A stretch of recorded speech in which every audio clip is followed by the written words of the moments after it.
Social मीडियावरती कोट्यवधी तरुणांचं लक्ष वेधून घेणारी डिजिटल चळवळ अर्थात कॉकरोच जनता पार्टी आज प्रत्यक्षात रस्त्यावर उतरणार आहे आणि यासाठी अमेरिकेतील बोस्टनमध्ये राहणारे कॉकरोच जनता पार्टीचे संस्थापक अभिजित दिपके दिल्ली विमानतळावरती दाखल झाले। मात्र विमानतळावर गर्दी न करता पार्लमेंट स्ट्रीट पोलीस स्टेशन बाहेर एकत्र जमण्याचं आवाहन सीजेपी कडून करण्यात आलंय। दरम्यान भारतासाठी निघण्यापूर्वी त्यांनी सोशल मीडियावरती एक भावनिक पोस्ट केली होती। मी भारतात येतोय, मी माझं भविष्य संविधानाच्या हाती सोपवतोय, जय भीम असं त्यांनी या पोस्टमध्ये लिहिलेलं आहे।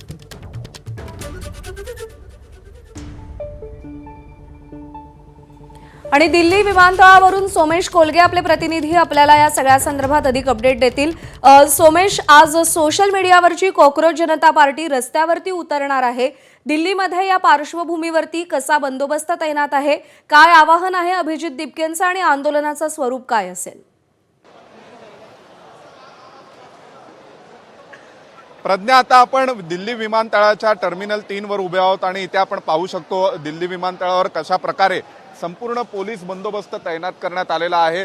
सर्व लोकांना इथे ज्यांचं काम आहे त्यांनाच थांबण्याची परवानगी अनुमती दिली जाते। त्या व्यतिरिक्त अन्य कोणीही आलं असेल तर त्या सर्वांना इथून जाण्यासाठी सांगितलं जाते। कारण सुरुवातीला अभिजित दिपकेंनी हे जाहीर केलं होतं की सर्वांनी टर्मिनल 3 वर या आणि विमानतळावर आपण भेटूया, पण विमानतळावर अशा प्रकारे जमावबंदी असते आणि इथे एकत्र यायला मज्जाव आहे, बंदी आहे, विरोध आहे कायद्याच्या दृष्टीने आणि त्यामुळे मग नंतर आवाहन करण्यात आलं की जंतर मंतरवर सर्वांनी आंदोलन करावं। परंतु जंतर मंतरवरील आंदोलनासाठी सुद्धा कुणी परवानगी काढलेली नव्हती अभिजित दिपकेंच्या सहकाऱ्यांनी किंवा समर्थकांनी।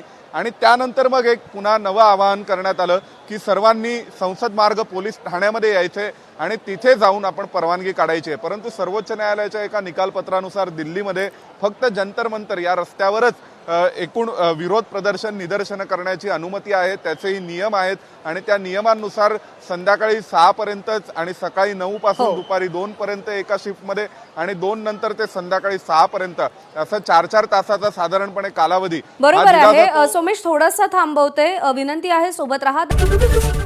एबीपी माझा, उघडा डोळे बघा नीट।